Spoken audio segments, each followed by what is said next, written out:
If I could live any place and any time, I'd live here, in London, in the 60s.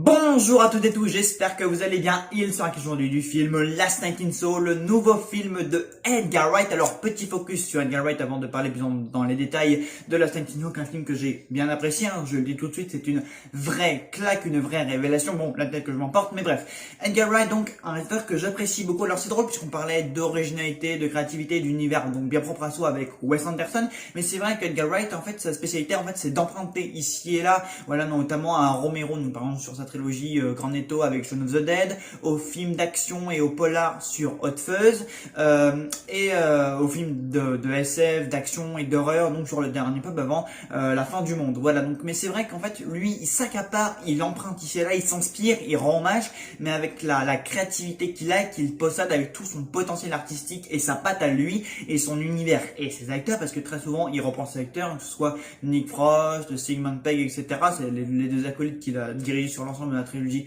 Cornetto. Il va faire des films qui lui ressemblent. Voilà, il a trouvé à s'accaparer tout ça pour les réinventer, pour les modifier et pour faire ses films à lui. Et c'est ça qui est vraiment remarquable dans son cinéma. Par exemple, Shaun of the Dead, c'est un film comique, c'est un film où il y a de l'action, mais c'est de la dérision, quoi. C'est du second degré. Pareil, hein, Hot Fuzz, c'est vraiment des films de second degré. Pourtant, ça rend hommage, ça met, c'est du pur Edgar Wright, parce qu'Edgar Wright, jusqu'à maintenant, il était dans le comique. Voilà, il était dans je te rends hommage, mais je fais quand même mon film à moi avec du second degré. C'est-à-dire que il sait que c'est plutôt du second degré, voilà, avec les deux acolytes un peu débiles dans Hot Fuzz, etc. Voilà, c'est en totale dérision, c'est du second degré. La trilogie Cornetto, faut pas spécialement la prendre au sérieux. Bon, de base, même la trilogie Cornetto, le nom de la trilogie, voilà, qui fait référence aux fameuses Marie de Glace, etc. Rien que ça te donne déjà un peu l'idée de ce à quoi tu peux t'attendre avec ce réalisateur-là. Bon, après, il se trouve que, à part ça, il a su se démarquer et sortir de zone de confort, notamment avec des films sur l'adolescence et les premiers amoureux, etc., les premiers émois amoureux, avec notamment Scott Pilgrim, où là, il était déjà dans l'action, le dynamique, etc. Après, il se démarque aussi avec son montage, sa mise en scène, son côté je vais très vite, etc. Voilà, son rythme extrêmement soutenu qui ne perd jamais le spectateur. Mais après, il peut faire des films qui ressemblent un peu plus à ce qu'on voit habituellement, par exemple avec Baby Driver. Même si il a, comme on trouve toujours les marques d'Edgar Wright dans ce qu'il va faire. Voilà, notamment la musique, le rythme, la vitesse, le montage assez accéléré, etc. Voilà, cette musique qui accompagne constamment les héros ou l'action. C'est ça en fait. On connaît Edgar Wright même quand il sort de sa zone de confort. Et donc, Last Night in Soho.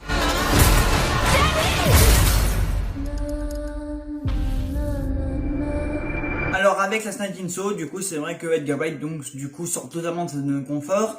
Il fait ce qu'il n'a jamais fait, c'est-à-dire qu'il fait du thriller psychologique, encore une fois en empruntant ici et là, c'est-à-dire que comme je le disais, voilà, il emprunte, voilà, il va emprunter à Lynch, il emprunte à Hitchcock, il emprunte à un Clouseau, il emprunte à un Polanski, soit dans les personnages, dans l'ambiance, dans les décors, dans la photographie, dans son montage, etc. Il va emprunter ici et là, mais il s'approprie tout ça, il fout tout ça là-dedans, et avec le génie et la créativité dont il est capable, en fait, il fait tout simplement un pur thriller psychologique qui peut même nous faire flipper, quoi. Vraiment, il y a des moments où j'étais pas bien, où je sursautais, où j'avais peur, où je me cassais les yeux, parce que vraiment, Edgar Wright, quand il veut te faire de l'horreur, mais il hésite pas, quoi. Il va à fond de son idée, il laisse libre cours à son imagination, et ça fait très peur, quoi. Surtout vers la fin, etc., parce qu'en fait, on a des sortes de fantômes d'un Londres un peu noir, parce qu'en fait, là où Edgar Wright filme, c'est Soho, et c'est le quartier le plus mal famé de Londres, en gros. Et t'as très vite compris que là où il allait, que le contexte de son histoire, elle était absolument pas gay, quoi. Même dès le début, voilà, quand l'héroïne Héloïse, elle arrive, voilà, elle est dans une voiture, le chauffeur, il est un peu pervers, etc. Et limite, s'il la drague pas, il lui dit qu'elle a de belles jambes, qu'il va venir la reluquer quand elle fait ses créations. Enfin voilà, quoi, tu comprends très vite. Edgar Wright te met direct dans l'ambiance, quoi. Tu te dis pas, ok, on est dans un film gay, ça va être tranquille. Non, pas du tout. Tu comprends très vite que la nana, elle va être entourée de pervers, de blaireaux, de voyeurs, etc. Voilà. Même avec un espèce de vieil homme, etc.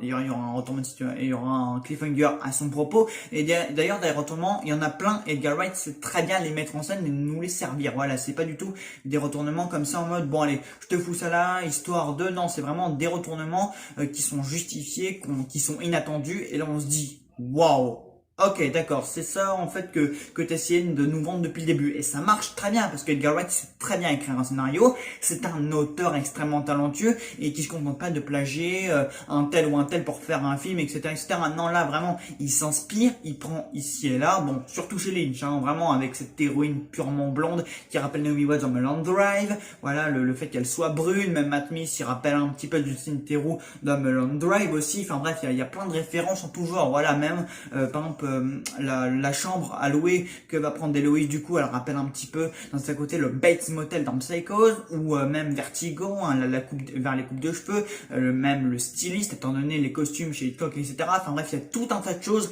qui font référence, mais il va s'en servir intelligemment, cette Edgar Wright, hein. Il va pas, encore une fois, il va pas plagier et copier copieusement. Voilà quoi, c'est vraiment des inspirations. Voilà, il est amoureux de ce cinéma là, il a envie de s'en inspirer pour faire un thriller angoissant quoi. Et voilà, vraiment, même des jumpscares il va même tenter d'en faire, mais il le fait intelligemment, c'est à dire que tu t'y attends pas quoi. Et comment il les fait, le contexte de l'histoire, c'est intelligent, c'est malin quoi. Il te fait pas ça en mode allez je te prends un jumpscare ici pour te faire peur. Non, c'est vraiment les jumpscares, ils te font peur quoi. T'as vraiment les jetons quoi. Et pourtant c'est pas un film, c'est pas un pur film d'horreur, c'est un thriller psychologique et en plus il te la raconte avec une histoire, avec un contexte intéressant derrière, puisque bon, après c'est vrai qu'on a un peu le scénario voilà de la jeune gamine qui débarque un peu d'un trou paumé de Londres, etc., qui va débarquer dans l'espoir de devenir styliste, etc., mais en fond t'as toute une histoire un peu triste derrière, puisqu'en fait à travers ce personnage de Eloise, Edgar Wright va nous raconter donc l'histoire de Sandy, donc qui avait jadis, parce que en fait Eloise va un peu assister à une histoire au passé, donc qui s'est déroulée donc plusieurs années avant l'histoire actuelle où se déroule le film.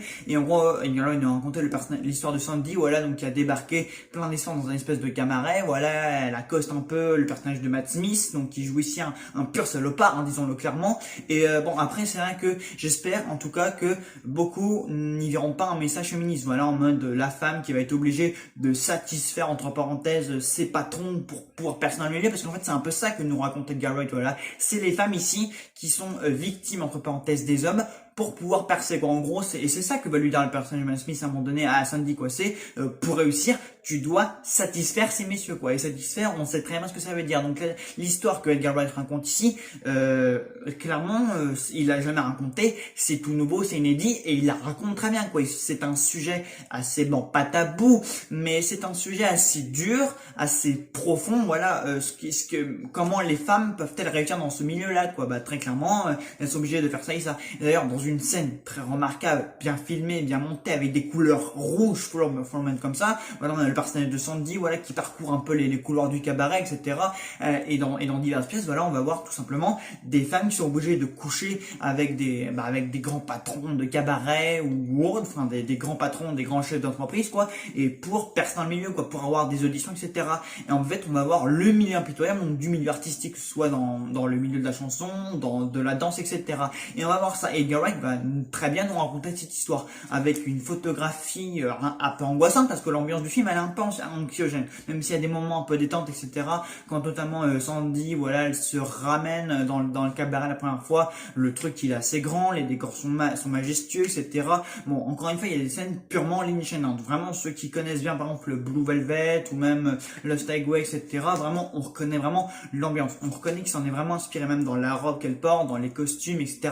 Dans la danse. Enfin bref, c'est quelque chose de très Lynchian. Enfin, il y a aussi un peu de Hitchcock, comme je vous l'ai dit, même Polanski, parfois, bon, c'est un peu plus timide, mais globalement, il rend hommage à tout le monde, mais ce qu'il fait au niveau du visuel, au niveau du travail artistique, il n'y a rien à dire. C'est juste magnifique, vraiment. Et puis l'histoire qu'il raconte, elle est intelligente, parce qu'en même temps, il mêle la réalité des choses à la fiction, avec tout le côté psychologique derrière, parce qu'évidemment, du coup, l'héroïne, elle a tout été temps, donc forcément, ça va l'inspirer, elle, parce que du coup, elle est stylée, donc elle va s'inspirer un peu, donc, du look de Sandy, sauf qu'elle va péter un cadre dans le film, du coup, elle va devenir folle, parce qu'à force d'avoir des visions, évidemment, ça va la perturber. Donc il y a tout ce scénario là, en fait on alterne entre ce qu'elle voit elle et sa vie à elle, en fait voilà la vision, enfin évidemment, parce que assister si tu veux au passé donc de cette blonde, de cette héroïne blonde, donc Sandy, voilà, qui vit un parcours difficile dans le milieu artistique, c'est pas facile, donc évidemment voilà, et Louise en plus on voit que c'est une jeune fille, voilà, on voit que elle a encore toute son innocence, donc très clairement c'est vrai qu'à ce niveau là, voilà quoi, c'est l'histoire, il est un peu il doit trouver un équilibre entre l'histoire qu'il raconte au passé et l'histoire qu'il raconte au présent, avec l'œil omniscient donc, de cette jeune héroïne. Mais il va très bien le raconter, quoi. Et le montage, il est bien, le rythme, il ne perd jamais le spectateur, il maîtrise son sujet. Edgar Wright, là, c'est vraiment, il le maîtrise à fond et à la perfection, même pour pour un réalisateur qui a fait Scott Pilgrim, soit un film un peu sur l'adolescence, etc. Donc, il a déjà traité, en fait, le comportement d'un adolescent, d'une jeune personne. Donc, ça, c'est pas nouveau pour lui, mais il y arrive quand même très bien. Alors, au niveau de la mise en scène, du montage, de la photographie, c'est très compliqué d'en parler, puisqu'en fait, ce que te fait Edgar Wright, c'est du jamais vu. En tout cas, moi, je l'avais jamais vu jusqu'ici dans un film de genre ou thriller psychologique ou autre. Parce qu'en fait, ce qu'il te fait avec sa caméra, c'est juste complètement fabuleux, quoi. C'est-à-dire que il te fait, par exemple, des techniques de mise en scène, mais tu te dis, mais quoi, est tout ce qui sort ça? Enfin, des fois, il te fait des gros plans, t'as l'impression de jamais avoir vu ça, des mouvements de caméra verticales, horizontales, il t'a fait tournoyer comme ça. Voilà, même des scènes d'angoisse, des scènes très anxiogènes, des scènes vraiment qui pèsent, voilà, sur le récit, vraiment des scènes qui te marquent, voilà, des scènes qui font travailler un peu ton conscient intérieur. Et vraiment, comment il te fait travailler ça, comment il use de sa caméra pour te filmer ces scènes-là, ces scènes d'hallucination avec le personnage de Lewis, avec Sandy, etc. Voilà, il t'imbrique le tout extrêmement bien. Enfin, c'est bien plus que de la mise en scène académique. Vraiment, c'est du génie, quoi. Vraiment, t'as l'impression même parfois qu'il te fait des trucs que t'as jamais vu, quoi, parce que il se réinvente le genre, mais il emprunte, mais à la fois il modifie un peu le tout. Voilà, sa mise en scène, il l'étire, il la change, il se la réinvente, il crée quelque chose. Et voilà, il fait tout un tas de choses que tu n'as jamais vu, quoi. Et puis la musique qui est derrière, elle est en trombine. Enfin, et ça pue le vintage. Voilà, la musique, elle fait hyper ancienne, etc. Enfin, vous les avez entendus dans le trailer, du coup, mais c'est vraiment ingénieux, quoi. C'est Edgar Wright, vraiment. Bon, déjà, même sur Scott Pilgrim, Hot Fuzz, etc., il faisait déjà un peu d'animation que tu n'avais pas trop vu. Voilà, il se réappropriait un peu le tout. Il faisait du montage, de la mise en scène extrêmement. Voilà, que c'est quand il passe sa fameuse caméra comme ça pour passer d'une action à une autre. Voilà, il te le fait très bien. Mais dans Sniper Show, c'est encore beaucoup plus différent ce qu'il va faire. Voilà, bon, il va faire quelques plans de grue, des plans larges, des champs contre champs, etc. Il va faire quelques plans que tu as déjà vu. Mais quand il te filme des scènes horrifiques ou des scènes un peu quand t'es Loïs du quoi, des hallucinations, etc. Là, il va utiliser autre chose et ça, tu te dis, mais waouh, comment il fait ça, quoi? C'est indescriptible, en fait. On peut même pas en parler parce que t'as jamais vu ça, quoi. C'est même pas des techniques qui ont des noms. Enfin, moi, je peux même pas mettre un nom dessus parce que c'est space, quoi. Last in Sauce, c'est un film extrêmement space, quoi. Mais c'est pas pour me déranger. Moi, j'adore, évidemment, quand un réalisateur me surprend comme ça, me surprend et fait des choses que je n'avais jamais vues. C'est ça aussi qu'on aime au cinéma, c'est sortir du cinéma et tu te dis, mais comment il a fait pour faire ça? C'est quoi cette technique, etc. Enfin, voilà, la Snake in Sauce, c'est beaucoup de technique et c'est extrêmement réussi. Donc, le retournement final dissimule une morale extrêmement intéressante, en fait, et j'espère que, du coup, ça alertera pas trop les féministes parce qu'il y a quand même l'histoire, mais quand même les femmes dans une position de victime, très clairement, et même le retournement final traite de ça, quoi, d'une femme aussi bien coupable que victime. J'en dis pas plus, évidemment, mais Edgar Wright va en fait même s'accaparer cette histoire-là, voilà, donc des femmes qui sont victimes des hommes mal intentionnés envers elles, et ils vont faire quelque chose de très intéressant lors de ce retournement final, et c'est ça qui va être très bien. J'espère que ça ne gênera pas encore une fois les féministes, etc., mais voilà, quoi, ce que raconte Edgar Wright, c'est hyper intéressant, comment il le raconte, l'héroïne perturbée, voilà, qui joue très bien, voilà, Thomasin McKenzie, elle est géniale, Anya Taylor-Joy, elle est fantastique, Matt Smith, dans un autre rôle que Doctor Who, il est très bon. Voilà, quoi, il y a tout le casting est très bon.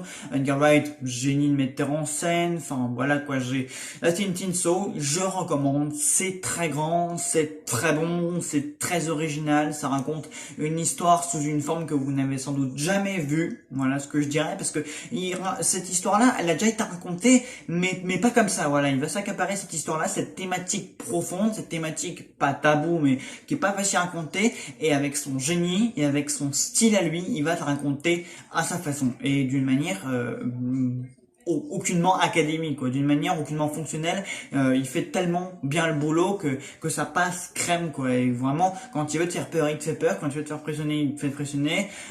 Mais quand voilà, quoi, quand il veut te faire rire dans la trilogie Cornetto, il te fait rire sans aucun problème. Il te fait même pisser de rire. Mais alors là, il a décidé que ce sera un film sombre, un film mature, un thriller psychologique. Il voulait raconter quelque chose de sérieux et il y arrive sans le moindre problème. Et là, bah moi je dis juste bravo So, Edgar Wright. Là, donc, entre The Friend Dispatch de Wes Anderson, Last Night in Soho de Edgar Wright, je pense que là, vous avez donc deux belles perles assez créatives et originales qui racontent des choses que vous n'avez jamais vues, avec un style que vous n'avez encore jamais vu.